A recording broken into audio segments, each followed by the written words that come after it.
Waringa, as I've said. I'm an ambassador, an academics ambassador. I'm also a beneficiary of 2 scholarships in the past. And I'm bringing people together because I'm passionate about education. The aim of having these sessions is to create awareness that you guys know these opportunities are there. And today I have invited 2 very good friends of mine. That's Nancy and Samuel, to actually guide you and give you insights on any application you'll be having today and in the future. So for today, the objectives towards the end, we would like you guys to know more about Chevening. Actually, I always don't know whether it's Chevening or Chevening. I think Sam and Nancy should will tell us that later. The other objective we have is beyond Chevening. We would like you guys to be able to do very good essays and even help you with other applications in the future. So I know we are addressing very different audiences today. We have people who are still doing their undergraduates. We have those ones seeking for masters and those seeking for PhD. So we are hoping that the session will be good for you. Our first speaker will be Nancy Waidera. She can actually introduce herself, but I would like to point out that I have known Nancy for quite a long time. We were in a similar scholarship. It's called Education for All Children. That's through high school to university. And what I can say, Karibu Nancy, introduce yourself to the team. Thank you, Joyce. Good evening, everybody, or good morning, wherever you're coming from. My name is Nancy Wedera Trega, and as Joyce mentioned, we've known each other for like more than 10 years because we were part of we are beneficiaries of another similar scholarship. I think they're very similar to Chevening in terms of how they are facilitated. It's not just financial support, it's also mentorship. It's a lot of support and a lot of family and closeness within the scholarship. So that one is given at the point of entry into high school all the way to university, and you keep in touch even after. So I am a Chevening scholar of this year 2023-2024. I am studying at the University of Glasgow, which is in Scotland, part of the UK. And I am now 1 month into my scholarship and studies. So I came to Scotland on the, I think, 8th of September. And I just started my classes shortly after. So now I'm literally in my initial days of my master's. My master's is in global health. So it's an MSc Global Health, which really I'm really enjoying because with a background of healthcare, I am now incorporating the social side of it to understand why health issues occur and how we can resolve them. So my background is in medical laboratory science and technology, which I got from the University of Nairobi. That was 2019. So I graduated in 2019. I worked from 2020 all the way to 2023, August. And then I left my work to come to Chevening. So you can count the number of years of experience I have, in case you're wondering how our journeys have been. So my journey has been like that, from university, working, now I'm here doing my master's.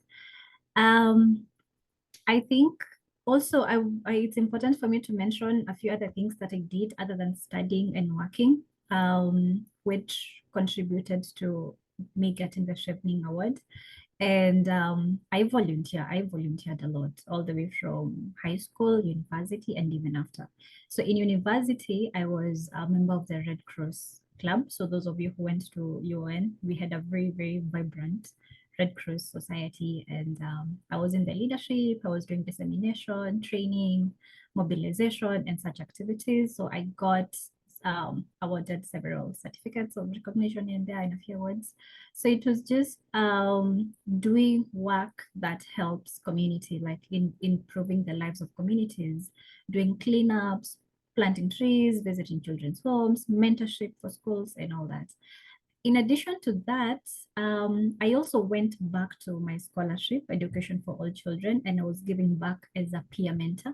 So peer mentor is, you mentor your peers, like people who are coming a little bit behind you, students in high school and also college, and you guide them in the process so that they have it easier and they have a better chance to succeed academically and even socially. So they know what they're going to do in university, how they can excel, and things like that. So I still do that. I'm still a peer mentor with IFAC, that's what we call it. And specifically, I'm attached to my former high school, which was Vanessa Grant Girls School. So those were two main things that I did in university. Outside university, I still continued, of course, with IFAC, peer mentorship, but I also got involved with a disability-based organization that I still volunteer with to date. It's called the Outstanding Abilities Kenya. So the Outstanding Abilities Kenya was founded by a friend that I met from university. He is visually impaired. So he wanted to make life better for other persons living with disability. So I joined him in, I wasn't doing much because it's based in Kwale and I was in Nairobi, but I found a way to help with writing, concepts, looking for funding, writing reports, consulting on projects and such. So that's mainly what I was doing until recently.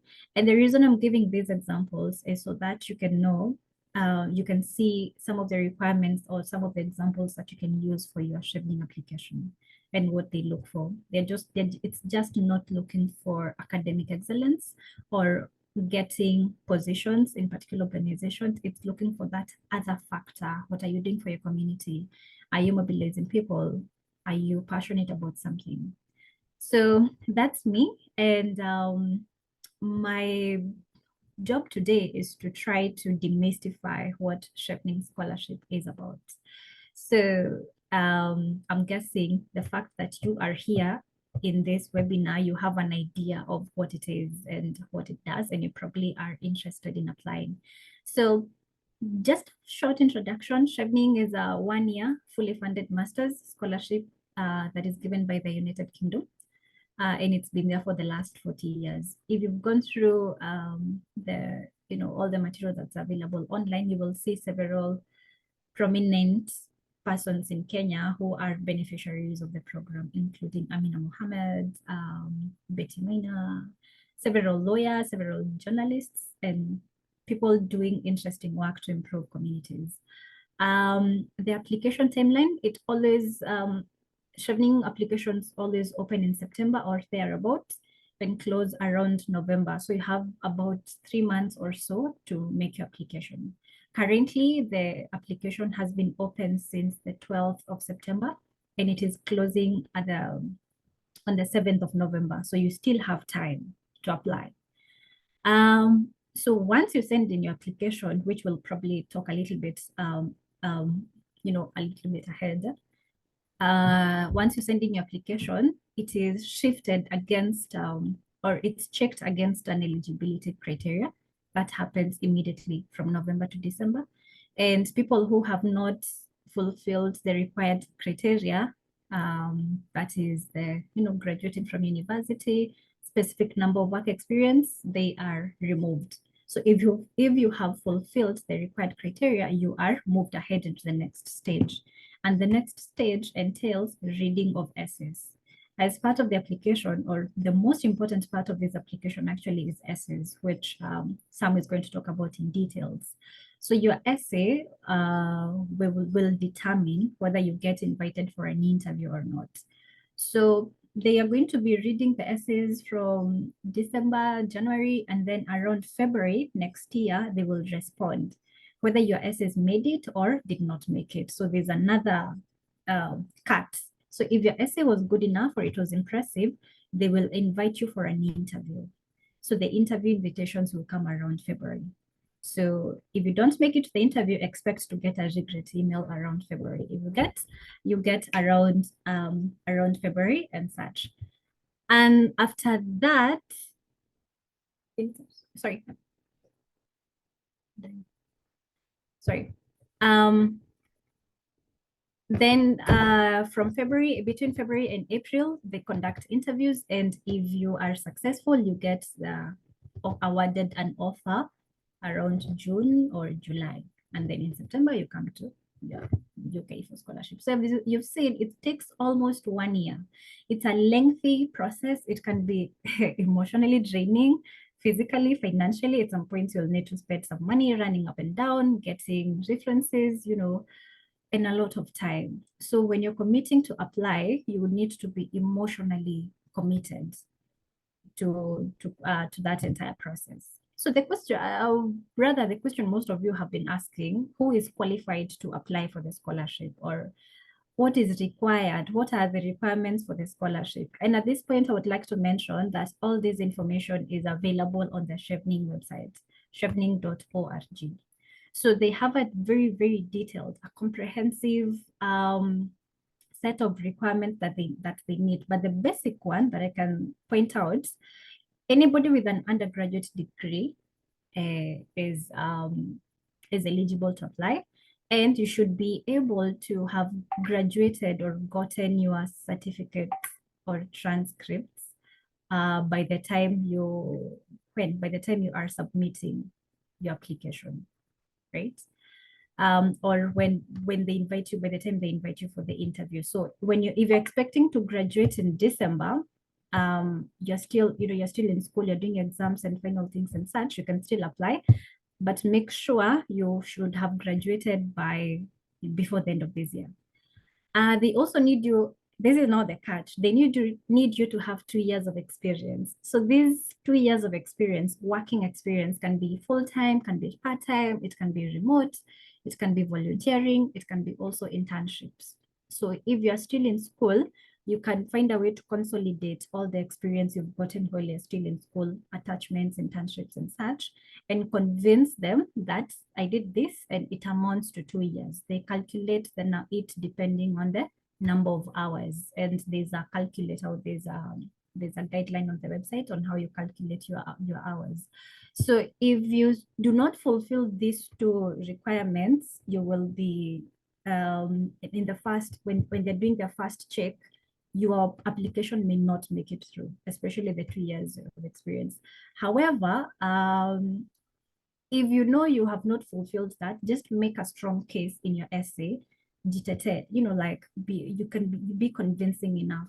I think I had somebody saying they're fresh graduates and they got their scholarship this year. I'm not sure exactly what their experience was. Maybe they had done a ton of attachments or volunteering. So put those hours there. All that volunteering you've done and everything included.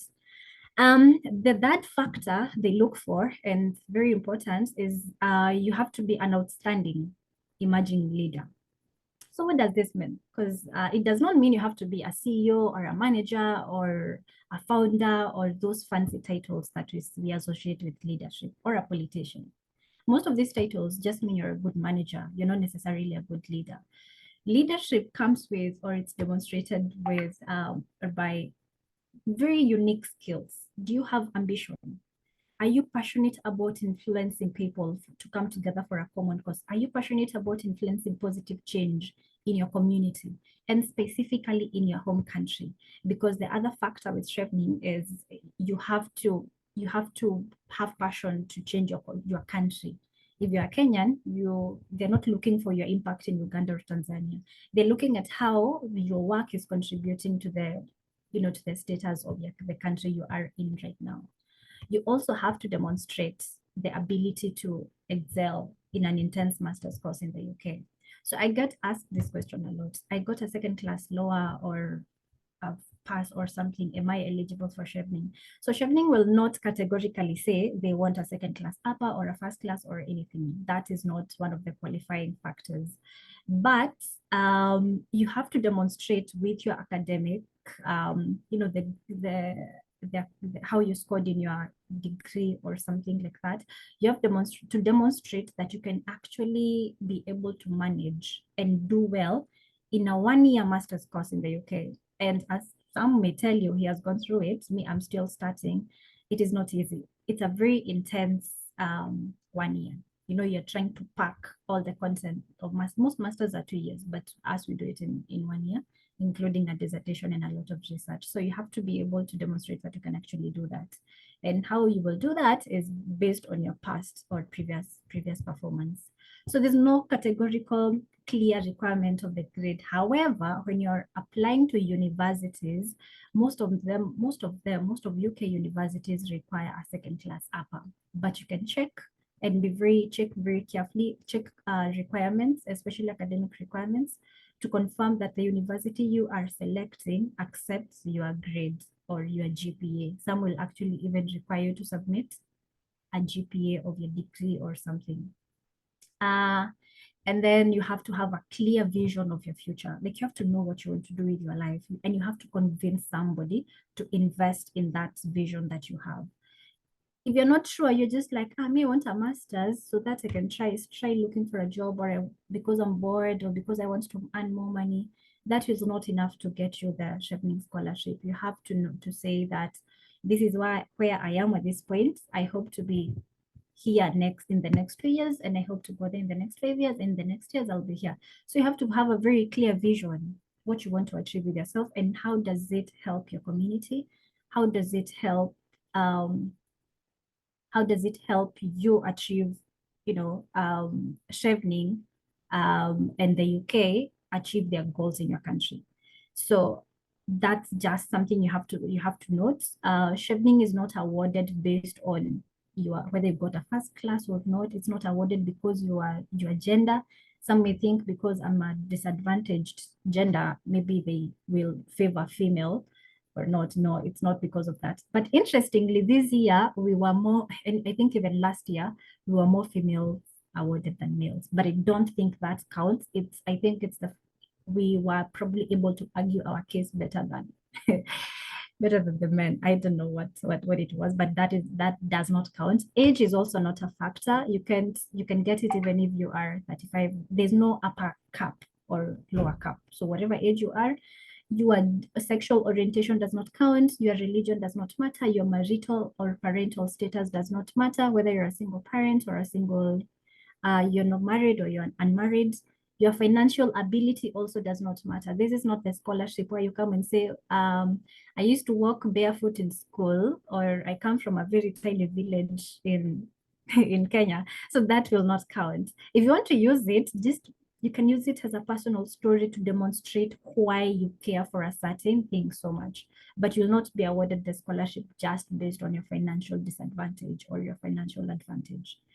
I think what our politicians can be given the scholarship, as long as you are able to argue your case and demonstrate that you have a clear vision, you're actually doing something to help your society and your country, and they should actually invest in you. So those are just some of the requirements and some of the questions you need to ask yourself as you make the decision to apply. Am I a leader? Do I care about something? Am I improving my community? How is what I'm doing helping my country?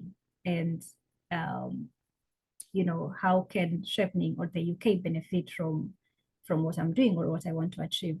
Now, once you have gone through all those questions, umejita kamkutano, you've confirmed, yes, I actually want to apply and I can go ahead. So how do you apply?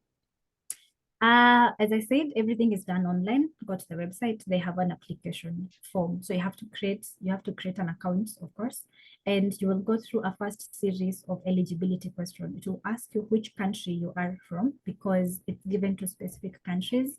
I'm assuming all of us are from Kenya, and if not, you need to check whether your country is eligible.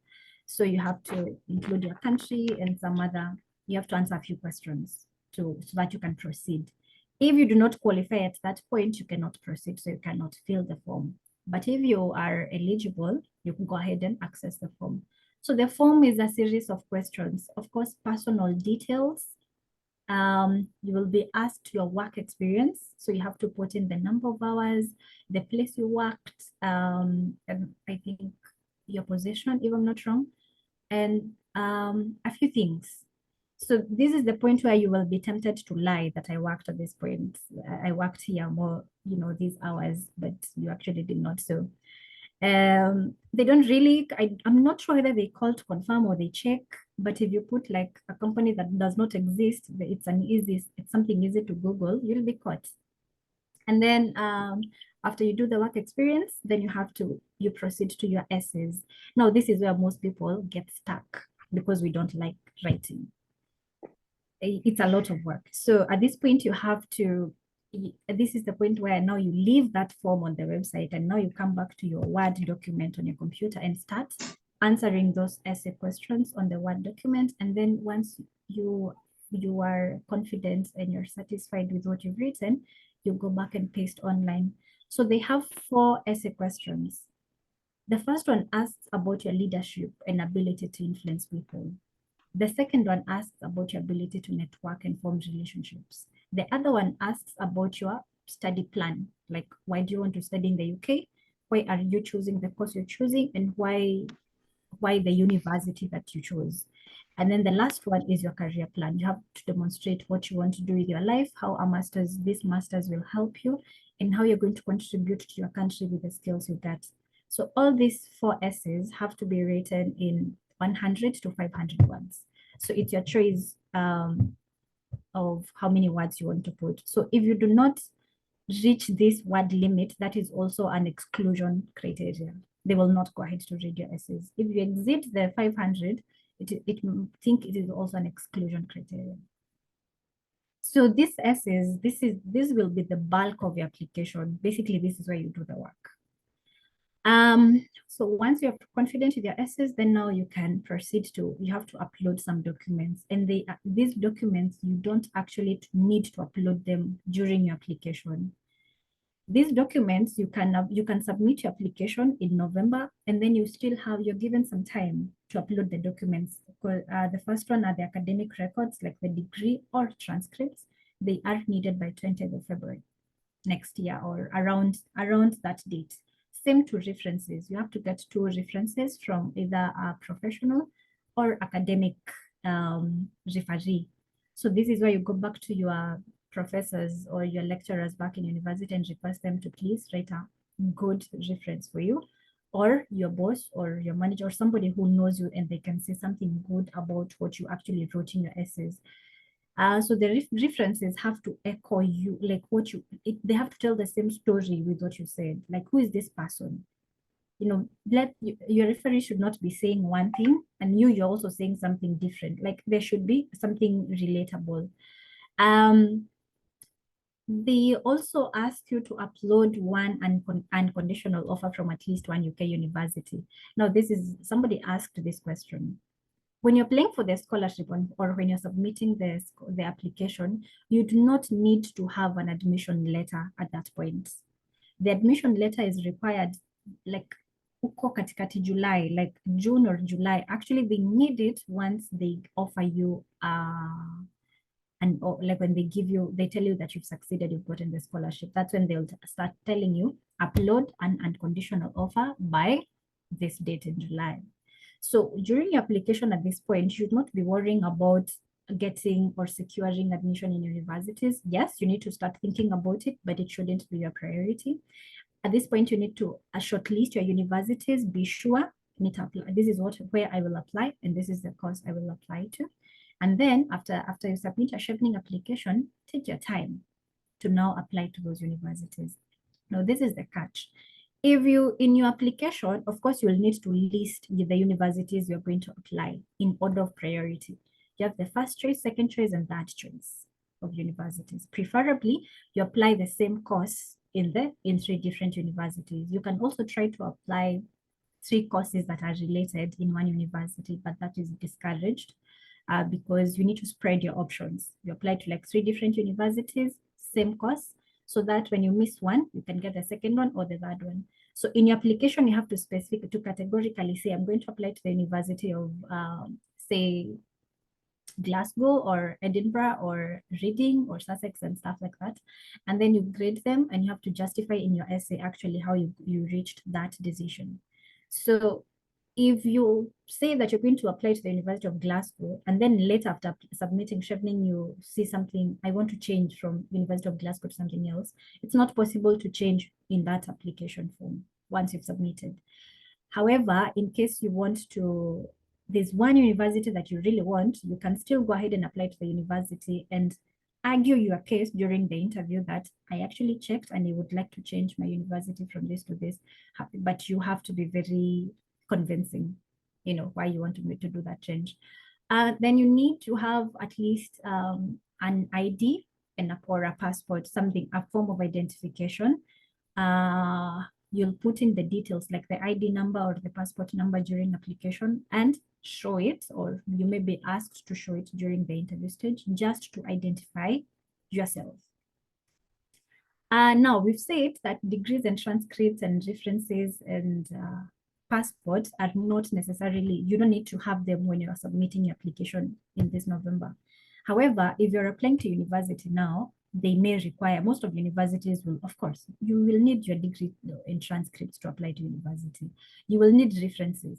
You will need passports for most universities. So have in mind and have a plan of who to start asking for references and how to get your degrees and transcripts. And if they need to be, what is it called? Certified. Some of them ask for certified degrees and stuff. So this is where you'll start spending some money to pay for certification and university to, get all those things. So how do you choose the university to go? There are so many universities in the UK and all of them are good, like very good. However, you have to choose only 3. Of course, the first thing you check is the program of interest. Does the university offer the program you want? If you want to study global health like I did, I'll start looking at universities that offer global health. The ones that don't offer it, I exclude. I don't need to check those ones. So I focus now on the ones that are offering the course I want. Then you check your qualification against the requirements of this university. If there's a particular university that needs you to have a first class, but you don't have a first class, of course you exclude it, right? Or there's a university that needs you to have 5 years of experience, because some of them have some requirements of, you need to have worked for a certain amount of time. You exclude the ones that require you to have that experience that you don't have. So things like that, you check yourself whether can I actually get in this university? Am I qualified to get into this university? Once you check that, you get a list of a good number of universities where you are qualified. Then you can start looking at things like the ranking of the university. We have several there, World QS or Times, or you can just check online how your university is ranked. And of course, you want to take the best university for yourself. You want to go to the best ranking university, but where you qualify. You can also check at the ranking of your course. Some universities are not ranked highly, but they are ranked highly in terms of a particular course. For example, the University of Sussex is apparently ranked as the best university in development courses in the world. That's what they say. I'm not sure, but that's what they say.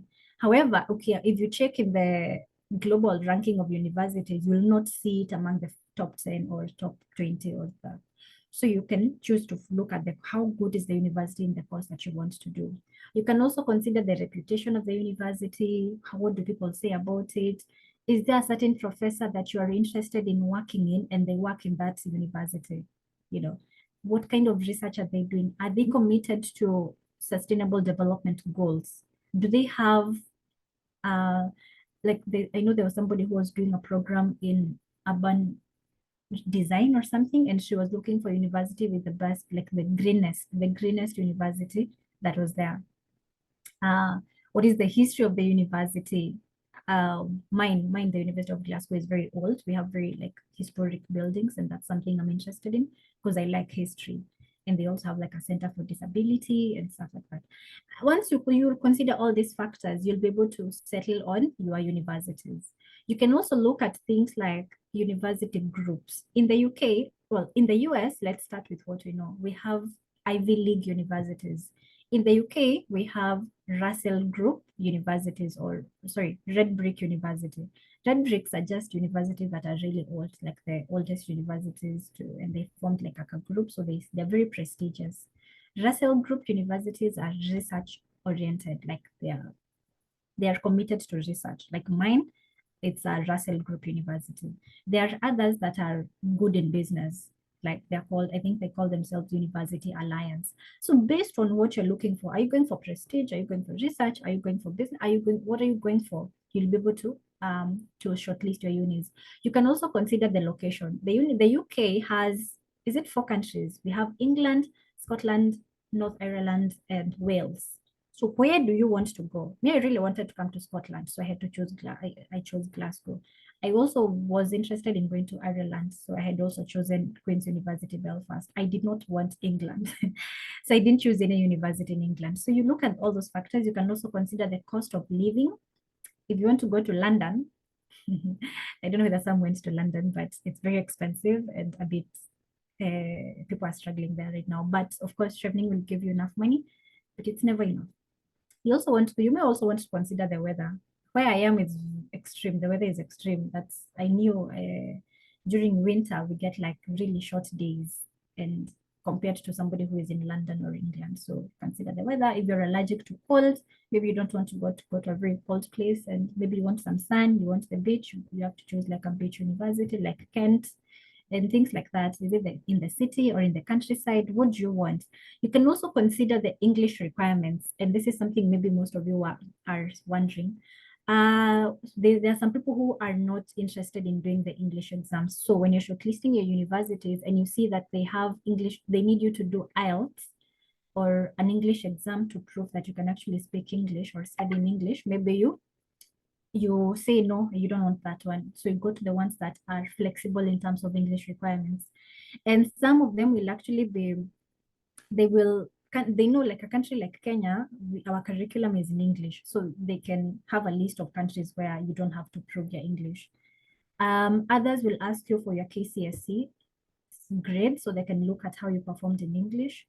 Others will ask for a letter from your university showing that you were actually taught in English. So you have to go back to university and ask whether you are registrars and secretaries. You also have to be very nice to them. Those of you who are still in school, you have to create these networks, mapema. You will need those people. You request them to give you a letter that shows you are taught in English. If you don't really want to go through all that trouble, you can just do IELTS or TOEFL. I decided to do IELTS. I had to do the English exam just because I wanted to use it for several applications and I did not want to keep, back and forth and running up and down. Some people who in university did not have to do IELTS, but me, I chose it for convenience. It was easy. If somebody asked for my English, I just send it. You may also want to look at the application fees. Some universities will ask for application fee, like Nottingham. I remember I was applying to Nottingham and halfway, like when I'm almost done, I had to pay like £50 for application. So I stopped. And yeah, but some have waiver. They can waiver. There's a way you can ask them to waiver the university fee, like LSE, London School of Economics. I think they unaweza jitetea and they will waiver the fee for you. You can also consider the acceptance rates. If your grades is tricky, and you're looking at the acceptance rate of the university, it's like 1% or 2%. You don't want to risk that. Maybe you get a university where if your grades are not very, very good or close to what they want, get a university with a high acceptance rate. So you are kind of confident, a little more confident. And finally, there are some people who want, some universities will ask for, well, there are two options to upload references. The first one is you can upload yourself. So you get the reference from your referee and then you upload it. So that gives you at least more control. However, there are some universities that will require the referee to upload the reference. So you don't even get to see what the referee has written. It's something else you can consider when you're choosing which university to apply for. The one where the referee uploads can be a little bit it can be a little bit tricky. I mean, it's good if you have very good referees and you're in good contact. They don't mind you keep bothering them with requests. Have you submitted my reference and all that? Then you can choose that. However, if you want more control of your application, you can choose the one that gives you that option. Once you have chosen your university and your course, where do you start with the application? As I said, you begin by confirming your eligibility against the Chevening website. So you have the requirements on one side and what you actually have on this other side.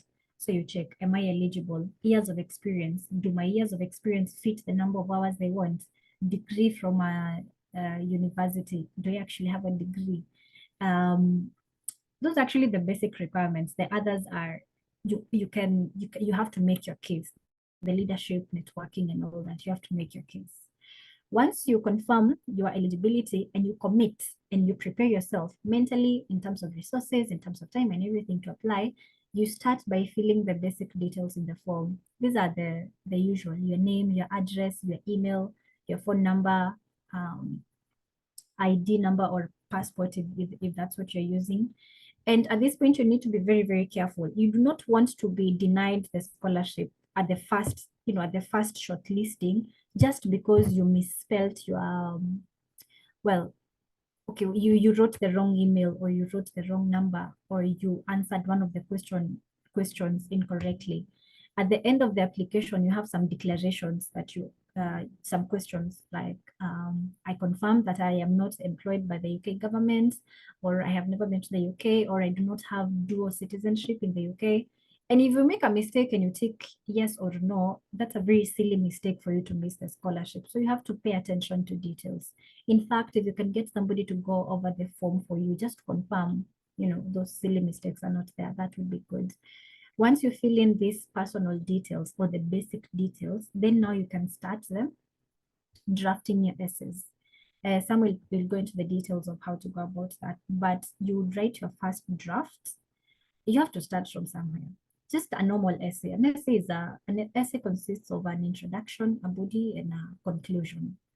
Answer the question as it is asked. The question will be quite comprehensive. So you write your draft. Then once you do that, you can get a mentor, and this mentor can be a former or a current scholar who is going to review your essay. It's a bit, I know it's not easy, but you have to sell yourself also and convince somebody that they should actually invest their time in reviewing your essay. And you have to research all this information. Actually, whatever I'm telling you is available online. The website, we have YouTube, we have social media, on Twitter. Go there and make camp, like especially on the Chevening website. All this information is there. All the questions you want to ask, they have an FAQ page. Am I qualified? How do you shortlist? All these questions are answered there, including how to write compelling essays.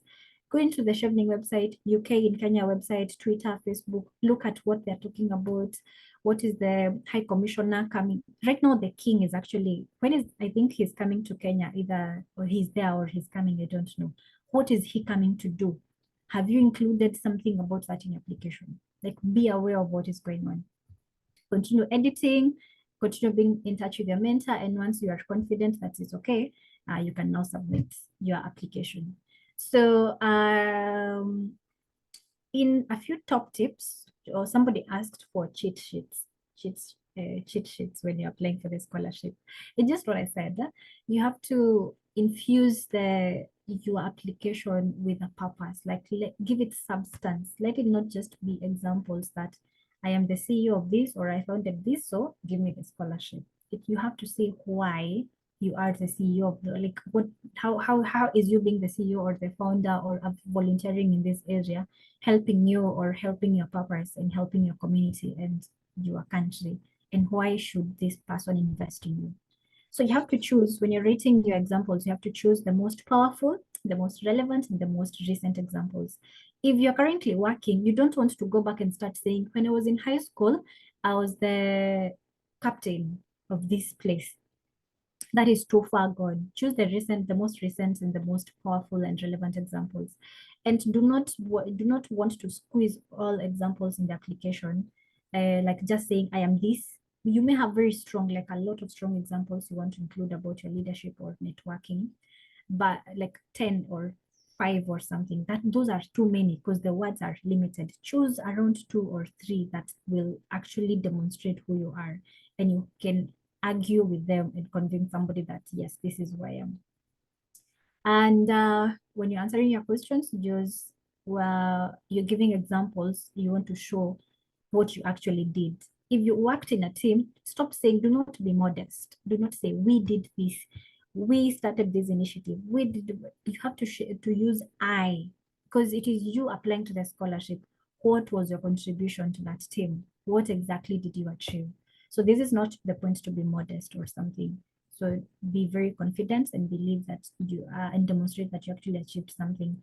And then grammar, English, spelling mistakes, those are just going to, can you imagine somebody is reading your essay and you have misspelled or written bad grammar, you've written in bullet points, you look very unserious. So write good English. If you can give somebody to review the grammar, or you can use, what is it called, Grammarly or apps like that, just to check your grammar.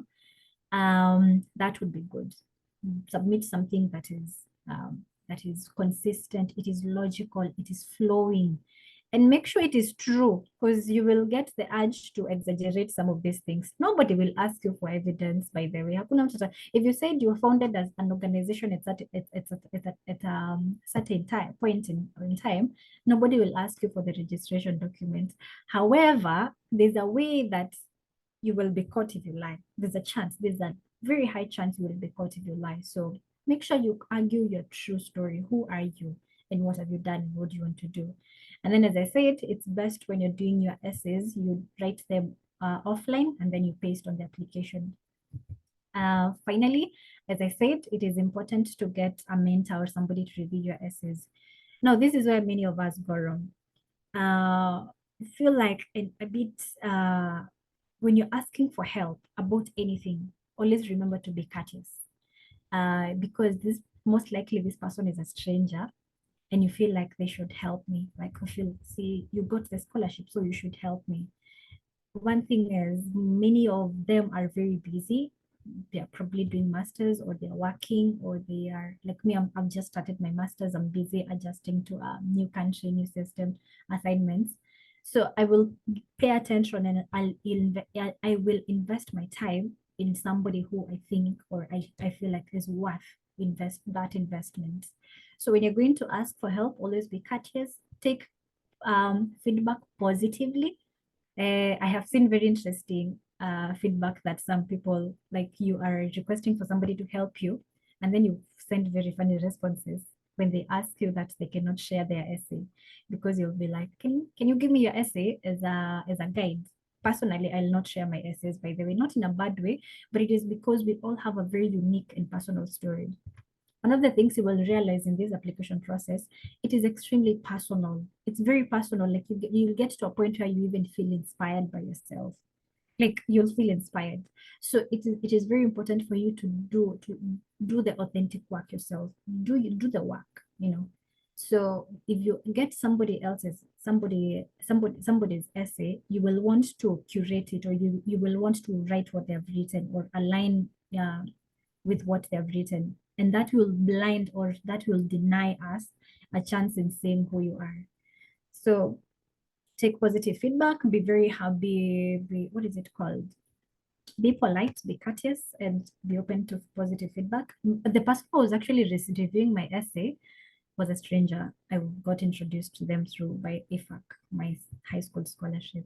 She was a very highly accomplished person. Her name is Michelle. I had never met her. So we just talked. We had a Zoom session like this, and then I went and did my essays, and I sent her an email. I requested her to check them. She checked them, and the first thing she told me is, Nancy, I cannot shortlist you because I can see who you are in that essay. You're just saying you just want a good job from I had written. I had gone and showed my examples. I'm doing this, I'm doing this, I'm doing this, but I had not demonstrated why I was doing what I was doing, what my passion was, what my story was, and all that. So she gave me very blunt but honest feedback. It would have hurt somebody, you know. However, I took that feedback positively. I went back and redid my essays and I sent them back to them.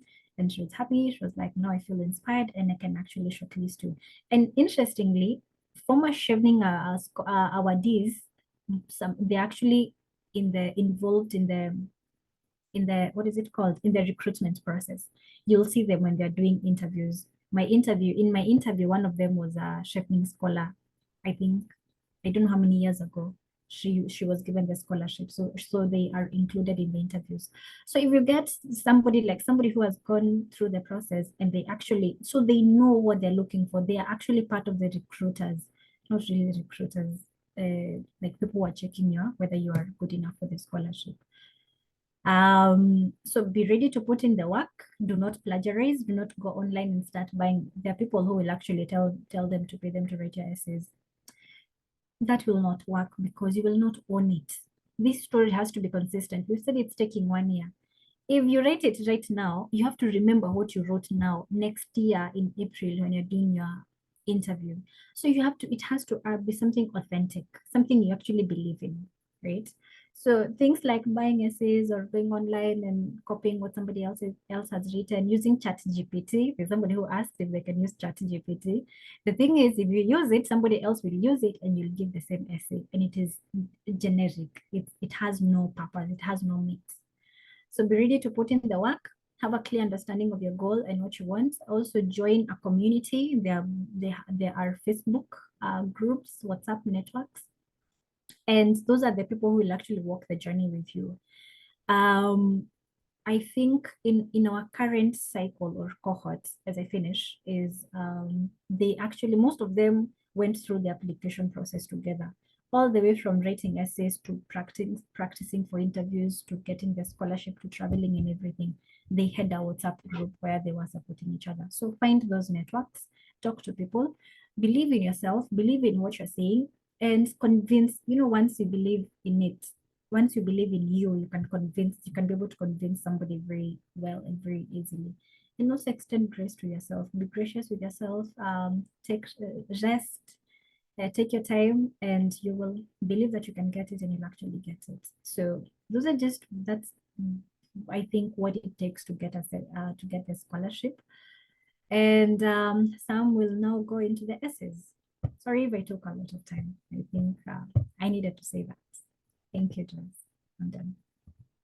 Thank you, Nancy. That is fine. I actually, you covered even most of the questions that I'm seeing coming up in the chat. Let me take this opportunity to welcome Sam. I will not be introducing him. This guy is an amazing guy, though. I knew him quite some years back. And then one day I'm just scrolling through Facebook. Then I saw he's vying for a political seat. I was like, yay, hats off. So let me allow him to actually introduce himself formally. Karibu, Sam. Thank you very much, Joyce, and thanks also, Nancy, for the presentation. Thank you for those who are online, and I don't know what to cover because I'm like, I had scheduled my time. I'll be in this meeting for only 1 hour, but I'll just try to do as much as I can. So my name is Sam, and I am a PhD student at the University of Greenwich. Yeah, not Greenwich, it's Greenwich, and I study food systems. My research looks at food environment and childhood obesity, kind of public health nutrition. But that's not my background. My first degree was Bachelor of Commerce. I specialized in finance at the University of Nairobi. And then that was a long time ago. I don't want to state because I'm really getting old. And then I got the Chevening Scholarship in 2019, 2020. I did an MSc in Agriculture and Development at the University of Reading. And the same year I had gotten the Commonwealth Shared Scholarship and also gotten the Marshall Papworth Scholarship at Royal Agricultural Uni. So 2017, I vied for a political seat. I ran for Maragua parliamentary seat. And when it didn't work out, I had resigned my banking job, and thanks heavens I did so, because it was just the North Star guiding me, because I don't think I was fitting in banking. I knew my career was elsewhere. So you can use the Chevening Scholarship to actually change your career if you feel like you're in the wrong field. Yeah, but you still need to write very strong essays to demonstrate that you've already started doing things in whatever field you want to join. So again, then after doing my MSc at the University of Reading, I got introduced to interdisciplinary food systems. And when I came back from the UK, I worked for a German think tank in food systems research. And after 18 months, I did the normal 2 years at Chevening says I got another scholarship to do a PhD, and where I'm now, I'm just started my second year or 4. So, and what I really say is that a lot of the materials that what I'm going to say, I mean, I've already shared it in my blog. I'll be sharing the links later and also my YouTube channel. But generally, I would start with the leadership essay. This is essay where you show, you don't tell. So what I've seen the mistakes people do is they come up with a narrative like they're doing a composition. Chevening is looking for 3 distinct examples where you demonstrated leadership and you use the STAR approach in every of those examples. So for instance, and the STAR approach is quite simple. The S is for the situation or the challenge or the problem. T is for the task, that was what was required to be done. A is for action, and did you do? And as Nancy has explained, when you're explaining what you did, if you did it in a group, just mention your contributions in the group. And R is for results, and some people add an L for lessons. So for instance, one of the examples I gave was I come from Murang'a County, and in 2014, I noted the standards of education was low, and this was leading to dropouts and early pregnancies or marriages, which was also contributing to antisocial behavior in the community. So that is what we call a situation or a problem or a challenge in the community, and you have to phrase it like that. The next sentence, you go on and give now the what did you need to do? You needed to motivate pupils to stay in school. You need to talk to the community also to take education seriously. And so then you move on to the action. What did you do? So the action, of course, was forming the Maragua mentorship program. And then you go into details. How did you go about it? So we started 5 of us. Then we started looking for members from people we went to high school with who had gone to the uni, or they were also young professionals. And after 2 months, we used WhatsApp and Facebook, and we had got up to other 25 more members up, and now we were 30. So definitely that shows influence. If you can start something, and you 5 of you, you've gotten more members up to 30, that's influence. So just see, I haven't said I'm influential. I've just said what I did.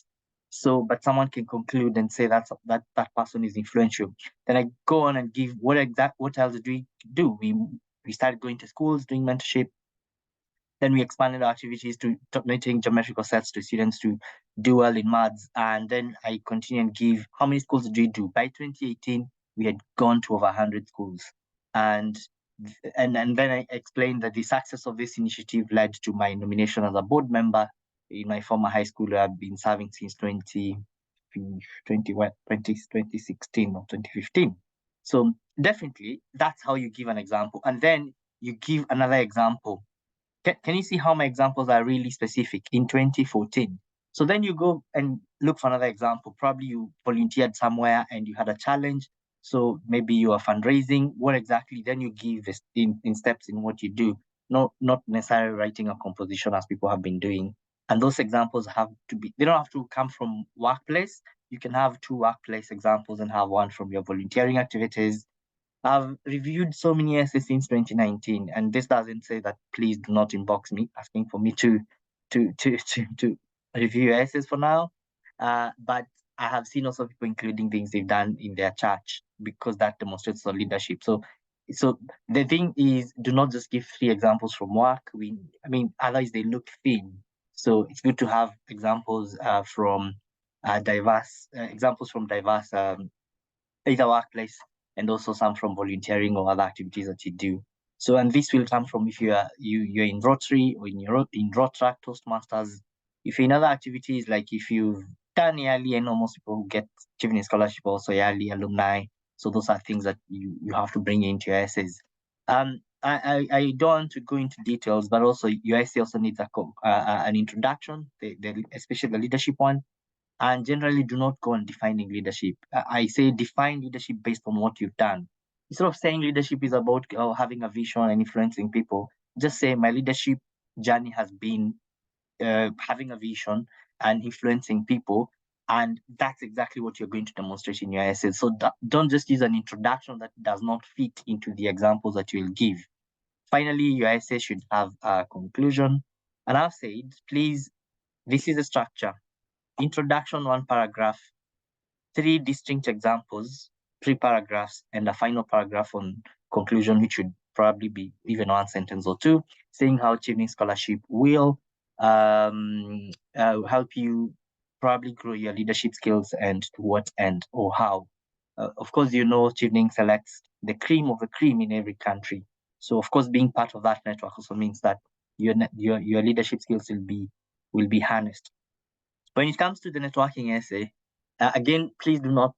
One of the mistakes I see is that people write essays in networking and they drift and start talking how other people benefited from the networks they have created. Instead, networking is meant for your professional growth. So, for instance, first of all, do not go and introduce networking or define networking in your essay. What really you need to do is explain what networking means to you and how it has helped you in a very general way before then going into details in the 3 examples you give. And how I help students phrase it is probably, and imagine you go to a conference and in the conference you meet someone who presents something that you're really interested in, and then after their presentation you approach them and you tell them how you are inspired and you're requesting them to be your mentor. So, and through that mentorship, you explain how you keep in touch, like either through phone calls or emails, and how that networking relationship has led to your growth. Probably they referred you to a job, they referred you to an internship, or probably being your mentor, they also help you grow certain skills, be it leadership, be it other skills you can develop from a mentorship relationship. So, and that's how the example should end, how you've benefited from that relationship. Some people have said that we need to add how it's a mutual beneficial relationship. I think that's really misusing the word limit that you have. Focus on how you benefited. So, for instance, you might go to it might even be someone you have met online on LinkedIn or even Facebook. Those examples or even someone who you met and reviewed your essays and you're able to write quality essays for your Chevening scholarship. People have given those examples and they've succeeded in getting the scholarship. Again, I really do not want to go into details. I'll post the where I post those materials into details. And when it comes to the third essay, which is studying in the UK, this essay is quite easy because you just need to focus on explaining why have you selected a certain university. My advice is always start with an introduction of the essay and come up with a problem. What problem do you want to solve by studying that course? So, for instance, when I was applying for MSc in Agriculture and Development at the University of Reading, I gave statistics of food insecurity in Kenya from Kenya National Bureau of Statistics, and really not misusing statistics because, yeah, it's a thing. Do not misuse statistics, like overusing, not misusing. Do not overuse statistics. So I explained and I said, this has motivated me to pursue a postgraduate degree in agriculture and development to gain skills and competences necessary to solve Kenya's food insecurity and achieve, I think I mentioned Vision 2030 at that point, or either the Big Four agenda, which was big by that time. It was just had been formulated by the previous government. So, and then after that paragraph, someone feels, yeah, this person knows exactly what problem they want to solve in their country when they come back. So, and then then you go and give your first choice. So some people are really not able to link between the problem and what they want to study. And it's something that you need to really rethink. So you see people talking about, gender and education, blah, blah, blah, blah. And then they go ahead and say how they want to study project management. Really? If you want to address issues to do with gender and education, there are so many courses that address gender education or gender and development in the UK rather than project management. So then you have to choose your 3 courses and give reasons, justification. Chevening is looking for people who have really researched their courses. How do I know people who've researched their courses? They know the modules. They even know the lecturers or the conveners of those modules. And one of the feedback that came from last year from the essays of the people who just joined the university in the UK was that people are overusing rankings because you also have to use relevant rankings. I always ask people, why would you use a ranking that a university is 19th? Then if ranking is so important to you, why not apply to the university that is ranked first? So for me, I'll never use a ranking if it's not in top 5. Then use another reason, not ranking. So in this case, you go and say, my first choice is MSc Agriculture and Development at the University of Reading. See, and then you say, the university appeals to me because you give the reason. And then don't just give the reason and leave it there. I always say, qualify your statement. And I link this point to also when you are justifying your program, or the program appeals to me because of the module agriculture, project planning, and management in developing countries. If you leave it at that point, honestly, you look like someone who just copy pasted from the website. But if you say it like this, the program appeals to me because of the module agriculture, project planning, and management in developing countries taught by Professor X and X, which will impart me with skills such as A, B, C, D necessary to implement or design and implement effective projects, agriculture projects in Kenya. Can you see you've linked you've linked the uni, the module, and the problem you want to solve, and you've mentioned your country. Someone can really say you just copy pasted the statement from the website, because that's what people do. People are doing. They're saying, I want to go to University of Sussex because it's highly ranked. So what? Then you have to add the statement that this means that I'll gain world-class education necessary to solve Kenya's development problems. That's how you link the points. Otherwise, they'll just look like someone who's just gobbling statements here and there to write their essays. Otherwise, from there, just talk about the uni, talk about the program or the course. If the course has a field trip, those are the reasons to include the program. The program appeals to me because it has a field trip. That means I'll complement theoretical knowledge with practical knowledge from the field. Those are the things to include.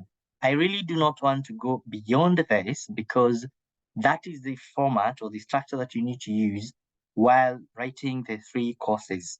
And every course should have its own paragraph, and every paragraph should start with either my first choices, my second choices, or my third choices. Finally, in that conclusion of that same essay, you're concluding an essay about studying in the UK. So just say what studying in the UK means to you. It could be studying in the UK will help me maybe gain skills and competences necessary to solve Kenya's food insecurity and achieve Vision 2030 and the SDGs, maybe SDG 1 and 2 on zero poverty and no, is it zero poverty and no hunger? I guess, yeah. SDG 1 and 2. That's conclusion. You're concluding an essay about studying in the UK, so don't write about other issues. Quickly, I want to move on to the career plan, which is the final essay that you write for your Chevening scholarship. This is the easiest scholarship, easiest essay, because you're just dreaming. You're not saying things you've achieved, you just things that you would want to be. So career plan should be smart. I don't want to go further than explaining, what smart means. So really, you can't just say, I want to become the president, and you've never vied even for any seat, including the chairman of your local cattle dip. So what that really means is that we know the nature of our politics. We know in other countries it's possible to do that. We've had people moving from nowhere and just vying for president and they become president. But we know we have to be realistic about that. So generally in the career plan, again, start with the problem. So again, for me, I went ahead with the food insecurity in Kenya. I explained the reasons. Don't just state there is food insecurity. According to Kenya National Bureau of Statistics, 50% of Kenyans are food insecure. Then you need to explain why. You could explain this is because of maybe things like over-reliance on rain-fed agriculture, under-investments in the agriculture sector, or maybe a lot of things that cause food insecurity in the country. And then you explain and say, this has motivated me to pursue a career in probably whatever career you want to pursue, in order to contribute to solutions in this way. You have to explain how. And then that's the introduction. And it could be 4 sentences or 5 short sentences. And that makes the person gets prepared. This person really knows what they want to solve. And then you move on to your short-term career plan, because we have 3 career plans: short-term, medium-term, and long-term. In the short-term career plan, really don't say between year 2 and 5 or whatever. They are not really interested. In any case, it's relative. 5 could be short for me, 5 could be medium-term for someone, 10 could be medium-term for someone, 10 could be long-term for someone else. So just say in the short term, and before I go that, let me just explain that your career plan should be really specific. Don't say I want to work for organization X or Y. Be very specific what organization you want to work for, what position you want to hold, what exactly do you want to do in that organization, why is that important, and who are you going to collaborate with in order to achieve that career plan. For instance, this is what I wrote. In the short term, I am planning to come back and start a CBO, that's a community-based organization in Murang'a County that will train farmers on good agricultural practices.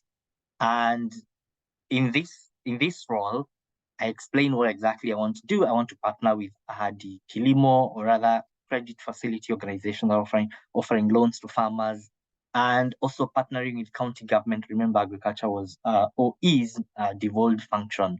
All partners that could come in, and what exactly will that do? I mentioned that was meant to improve the incomes of small-scale farmers and also enhance food insecurity in the county, and that was it. Then I moved on to the medium-term career plan. In the medium term, I would want to become the CEC of agriculture and whatever it's called in your county or wherever in Murang'a County. And then I explain in this role, we want to work with the county assembly, very realistic things. Employ more agricultural extension officers, dig more boreholes, build more markets. Really, I think probably I could have made a good politician before I retired. Anyway, I explained all the things that a good CEC could do for agriculture in the county. And I mentioned all those things, and I said who I'm going to partner with, including working with the county government. And then I always advise people to include what that is supposed to achieve. Again, you're not just saying I want to do this, blah, blah, blah, blah, and I want to do it with so and so and so. Also say, why is that important? Like really link it to the problem you mentioned at the introduction. In the long-term career plan, I had these nice words. I don't know where they were coming from. They were like building on the experience. And I was like, I would want to go back again to politics and run for Member of Parliament for Maragua constituency, and also become the chair of the Agriculture, Trade and Cooperatives Committee in Parliament. And then I said, in this role, what will I be doing? Now, remember, it's building on the success of the county and taking it to the national level.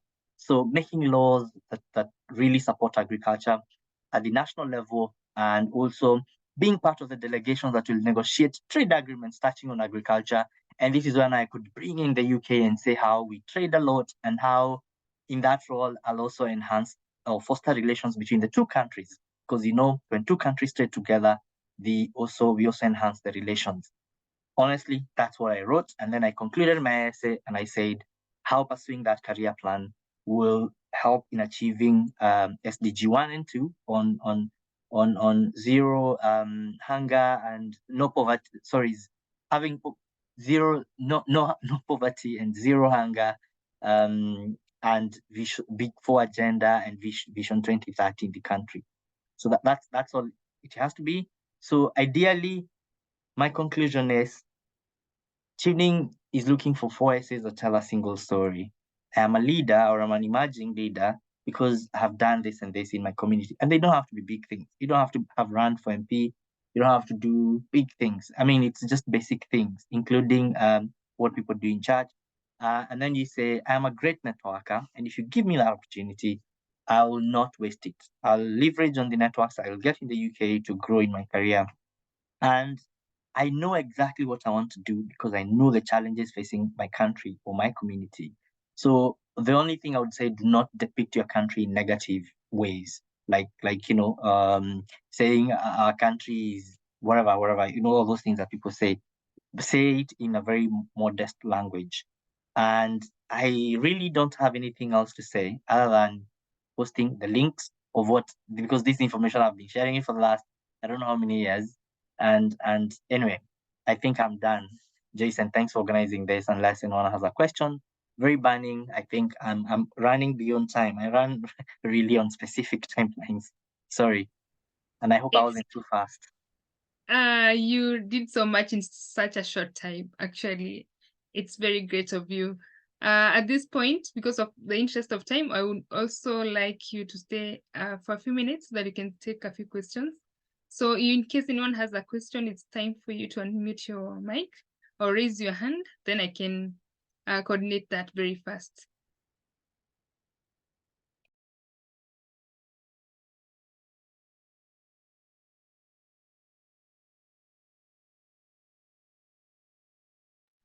I have to say, I think you did such a presentation for our cohorts. Now I remember when you started giving examples of Moranga and what you did, I remembered I've had that somewhere. And they actually also come from Moranga, but I didn't know all those things. So I was right when I said you could be neighbors. Yeah, you are right. Yeah.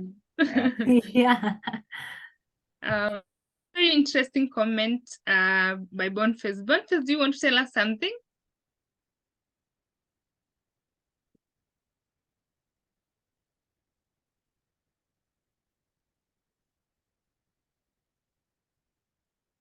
Or anyone with a question, kindly just unmute and speak.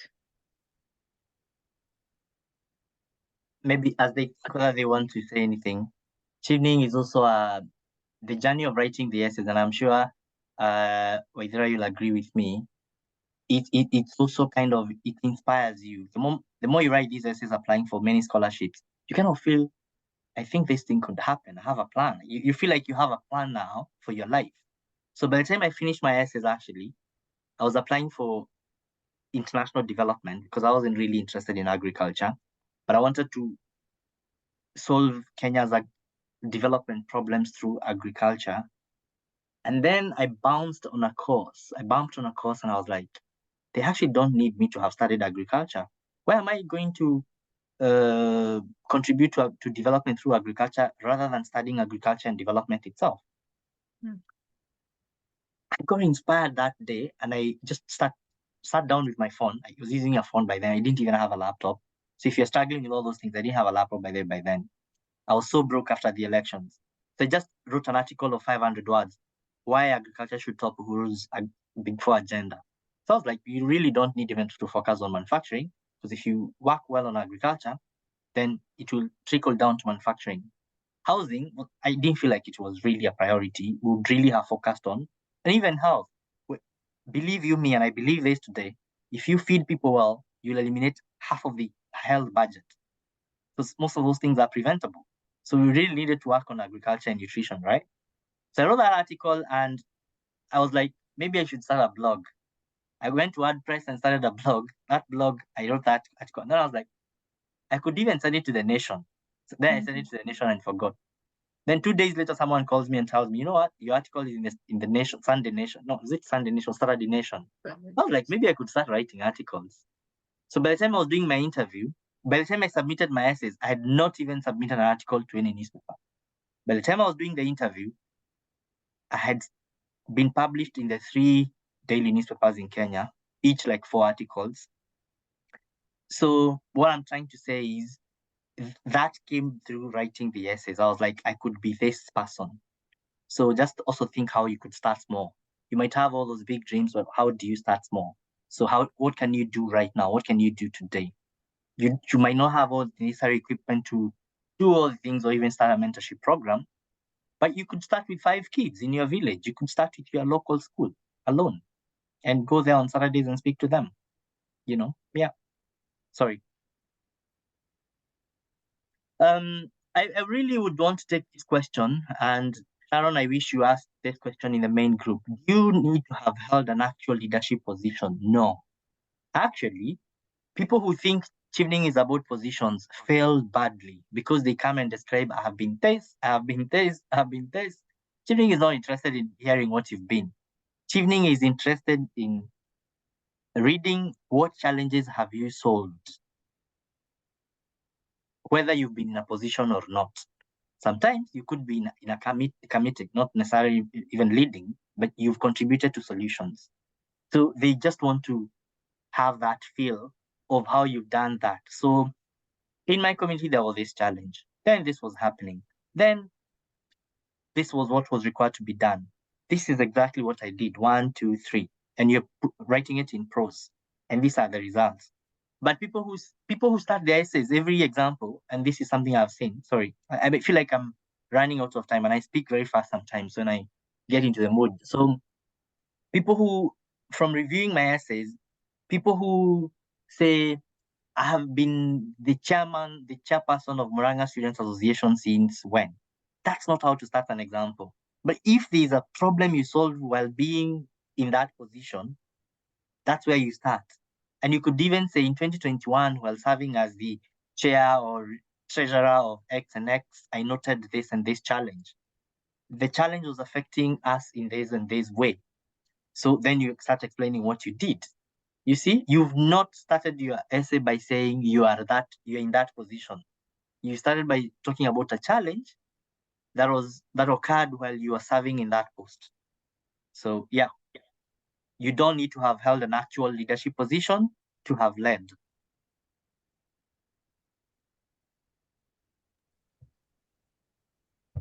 I would also like to add that it really helps to put your as I mentioned in your essays, you infuse your personal motivation, like why do you do the things you're doing? What is your story? Like how do these things link to like who you are?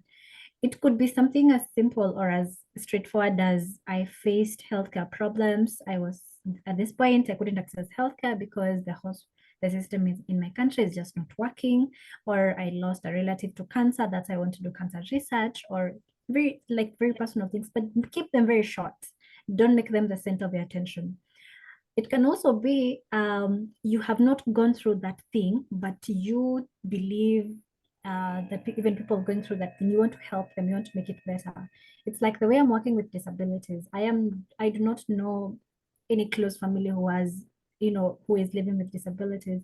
I do not have any disability myself, but I believe it's a community that has been neglected for long, and they deserve some level of, they deserve to be part of us. So that belief in of that, the want for them to be equally involved in our community is what pushes me to want to make their lives better.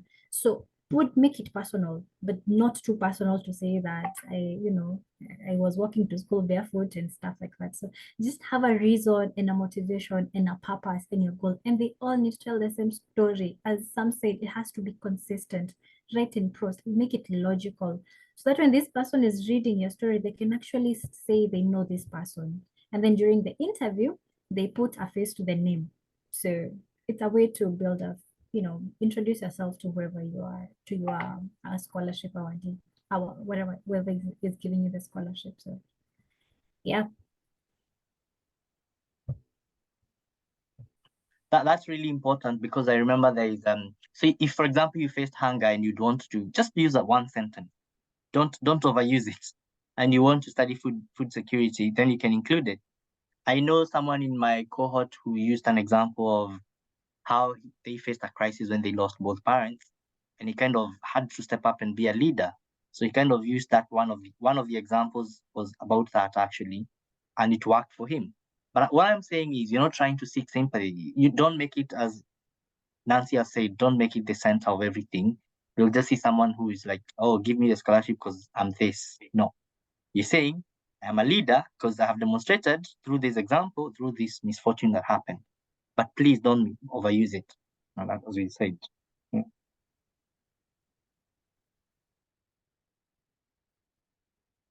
Should I beg to leave for now? I mean, like, I feel like I've said all the things probably I Sure. wanted to say. That's fine. Do we have any other question? I can't see any more questions in the chat. I believe people are satisfied with the presentations you've made. I would also want to mention that Sam has a YouTube page where he has shared a lot about the scholarships. I will also be I usually post in my YouTube as well for the different scholarships. And we invite you to even take the questions further to that space if you are unable to ask your question today. Otherwise, thank you for coming. Unless you have a comment, we would like to release Sam because I know he is time pressed. Sam, thank you so much. Karibu sana, and thanks for the invitation, and all the best in your applications, guys. And there's something that is failing to register in my mind, and I really want to say it, but probably I'll remember it another day. So, but all the best in your applications. Yeah, thank you, and have a good night. Thank you. Good night, Sam. For the participants, you can actually make comments if you're still around.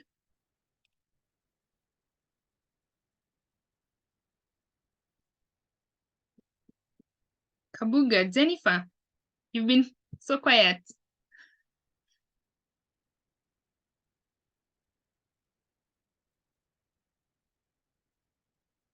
Nancy, I think we've come to the end of the session.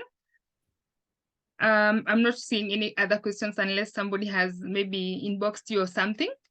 So I'm wishing everybody a very nice evening, and we are wishing you all the best in your applications. And beyond Chevening, would like you to actually keep looking. This is just an eye-opener on how to do the Chevening, but we hope this is a stepping stone to the future applications that you will be doing. Otherwise, thank you so much for joining us this night, and thank you for sacrificing your time.